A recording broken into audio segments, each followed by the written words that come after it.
شروع اللہ کے نام سے جو مہربان نہایت رحم کرنے والا ہے۔ حضرت داؤد علیہ السلام کا زمانہ تھا۔ ایک آدمی تھا جو بہت شریف مگر سست اور کاہل تھا۔ اللہ تعالیٰ سے ایک عجیب و غریب دعا کرتا کہ یا اللہ مجھ غریب و بے سہارا کو روزی عطا فرما، لیکن غیب سے، مجھے کوئی کام نہ کرنا پڑے، یہ محنت مجھ سے نہیں ہوتی۔ آدمی عبادت گزار اور شریف تھا، مگر اس کا کام صرف یہی تھا کہ اللہ تعالیٰ سے یہ دعا کرتا رہتا تھا۔ پورے گاؤں میں وہ مشہور ہو چکا تھا اور لوگ اس کے بارے میں طرح طرح کی باتیں کرتے تھے۔ جب اس آدمی نے رونے دھونے اور دعا کرنے کی حد کر دی تو ایک دن اپنے گھر بیٹھا تھا اور یہی گریہ زاری کر رہا تھا کہ یا اللہ مجھے روزی دے دے غیب سے۔ وہ یہ دعا کر رہا تھا کہ اچانک مکان کا دروازہ کھلا اور ایک گائے گھر کے اندر گھس آئی۔ اس نے سمجھا کہ دعا قبول ہو گئی۔ فوراً گائے کو پکڑا اور اس کے پاؤں باندھے اور بغیر کسی تاخیر کے اس کو ذبح کر دیا۔ جب اس گائے کا مالک گائے کو ڈھونڈتے ڈھونڈتے اس کے گھر پہنچا تو اس نے دیکھا کہ گائے تو ذبح ہو گئی ہے۔ اس نے رونا دھونا اور چلانا شروع کر دیا کہ اے ظالم، یہ کیا کیا؟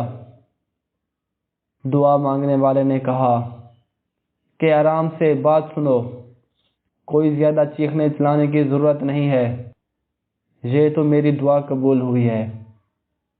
میں ایک عرصے سے دعا کر رہا تھا کہ اللہ تعالیٰ میرا رزق میرے پاس پہنچا دے، اور اللہ تعالیٰ نے وہ پہنچا دیا۔ اس لیے میں نے اپنی دعا کا صلہ سمجھ کر اس کو ذبح کیا۔ گائے کے مالک نے اس آدمی کو بہت مارا اور حضرت داؤد علیہ السلام کے پاس لے آیا۔ مقدمہ حضرت داؤد علیہ السلام کی عدالت میں پیش ہوا۔ پہلے گائے کے مالک نے کہا کہ اے اللہ کے نبی، میری گائے اتفاق سے اس کے گھر میں داخل ہوئی اور یہ طاق لگا کر بیٹھا ہوا تھا۔ گائے پکڑی اور ذبح کر ڈالی۔ آپ اس سے دریافت کریں کہ اس نے ایسا کیوں کیا؟ دعا مانگنے والے نے کہا کہ اے اللہ کے نبی، پورا گاؤں گواہ ہے کہ میں چور نہیں ہوں۔ میں تو بس اپنے گھر بیٹھا تھا اور اپنے مالک سے دعا کر رہا تھا کہ یا اللہ میرا رزق میرے گھر پہنچا دے۔ مسلسل دعا مانگنے کے بعد اللہ تعالیٰ نے میری فریاد سنی اور گائے میرے گھر پر آ گئی، خود بخود آئی، میں نے تو اسے نہیں بلایا۔ حضرت داؤد علیہ السلام نے دونوں کی باتیں سننے کے بعد دعا مانگنے والے سے کہا کہ کوئی مناسب وجہ بتاؤ جس کی وجہ سے میں مانوں کہ تم نے گائے کیوں ذبح کی۔ جب اس نے حضرت داؤد علیہ السلام سے یہ سنا تو اس کی آنکھوں میں آنسو آ گئے اور کہنے لگا اے اللہ کے نبی، آپ بھی وہی بات کر رہے ہیں جو دوسرے بات کر رہے ہیں۔ آسمان کی طرف دیکھا اور کہا کہ اے پروردگار، تو اپنے نبی کو حقیقت حال سے آگاہ فرما، اور یہ کہہ کر دھاڑے مار کر رونے لگا۔ اس سے اللہ کے نبی کا دل بھر آیا اور گائے کے مالک سے کہا کہ اس کا فیصلہ کل کریں گے۔ سب کو گھر بھیجنے کے بعد اللہ کے نبی اپنے حجرے میں داخل ہوئے، دروازے کو بند کیا اور اللہ تعالیٰ سے دعا کی کہ اے پروردگار، تو اصل باتوں کا جاننے والا ہے، تو مجھے حقیقت حال سے آگاہ فرما کہ اصل میں کیا ماجرا ہے۔ اللہ تعالیٰ نے اپنے نبی پر ساری حقیقت کھول دی۔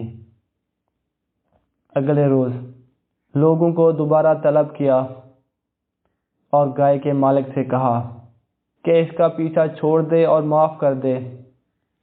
جب اس نے یہ سنا تو کہنے لگا کہ اے اللہ کے نبی، آپ کے انصاف کی شہرت تو زمین و آسمان تک پھیلی ہوئی ہے، مگر میرے ساتھ تو انصاف نہیں کر رہے۔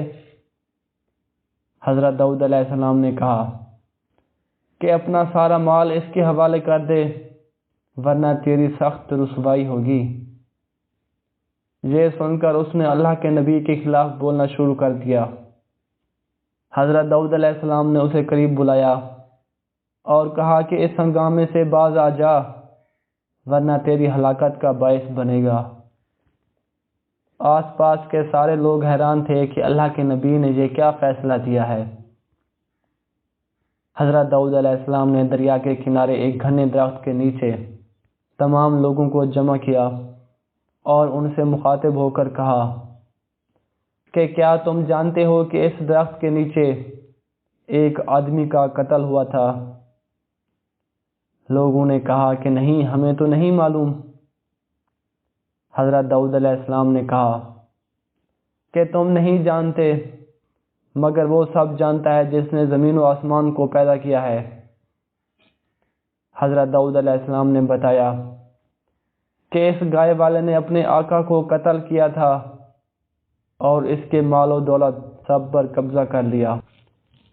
یہ جو مظلوم دعا مانگنے والا ہے، یہ اس مقتول کا بیٹا ہے جس کو اس گائے والے نے قتل کیا تھا، اور اس کی اس حرکت کی وجہ سے مرنے والے کے بچے دانے دانے کے محتاج ہو گئے، اور اب اس نے اپنے ظلم کا پردہ خود ہی فاش کر دیا۔